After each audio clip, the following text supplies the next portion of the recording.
السلام علیکم دوستو، آپ نے شاید سنا ہوگا کہ ہر نبی نے کبھی نہ کبھی بکریاں چرائی ہیں، لیکن سوال یہ ہے کہ آخر کیوں نبی پاک نے بکریوں کو پسند کیا اور زیادہ اس پر زور دیا۔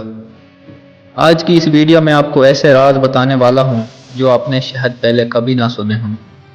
بکری ایک ایسا جانور ہے جو نہ صرف گوشت اور دودھ کا ذریعہ بنایا، اللہ تعالیٰ نے اس میں بہت سی حکمتیں چھپائی ہیں۔ آپ صلی اللہ علیہ وسلم نے مکے کے آس پاس اپنی جوانی کے دنوں میں بکریاں چرائی ہیں۔ آپ سے پہلے بھی حضرت داؤد علیہ السلام، حضرت موسیٰ علیہ السلام نے بھی یہ کام کیا ہے۔ یہ قیادت، لیڈرشپ کی تربیت تھی۔ دوستو سوچئے، بکریوں کو سنبھالنا آسان نہیں۔ ہر بکری کا مزاج الگ ہوتا ہے، کچھ نرم مزاج اور کچھ ضدی۔ کوئی ادھر بھاگتی ہے، کوئی ادھر بھاگتی ہے۔ ایک چرواہے کو سب کو ساتھ رکھنا پڑتا ہے اور ان کی حفاظت کرنی پڑتی ہے، اور یہی ایک نبی کا کام ہے، امت کو ساتھ رکھنا اور گمراہوں کو واپس لانا۔ اور اس طرح بکری چرانا ایک سکول تھا، صبر، ذمہ داری، قیادت اور ہمدردی کا۔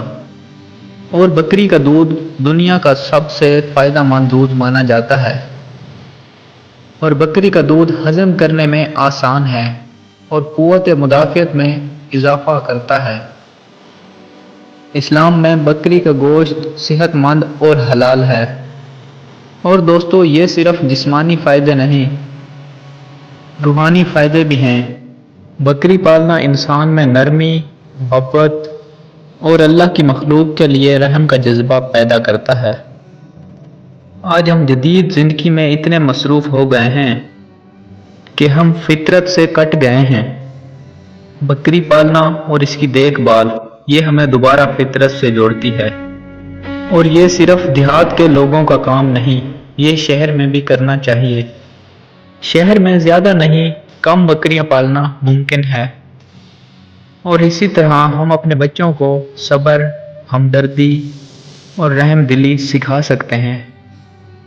بکری ایک چھوٹا سا جانور ضرور ہے، لیکن اس کے پیچھے بہت سی حکمت چھپی ہے۔ کیا آپ کا کیا خیال ہے؟ کیا اس سنت کو ہم اپنی زندگی میں زندہ کر سکتے ہیں؟ اپنا جواب ضرور دیں اور ویڈیو کو لائک کر دیں، شیئر کریں اور اسلامی ہیلتھ ٹی وی کو سبسکرائب کریں، تاکہ ہم مل کر اسلام کے چھپے ہوئے راز لوگوں تک پہنچا سکیں۔ اللہ آپ کو سلامت رکھے۔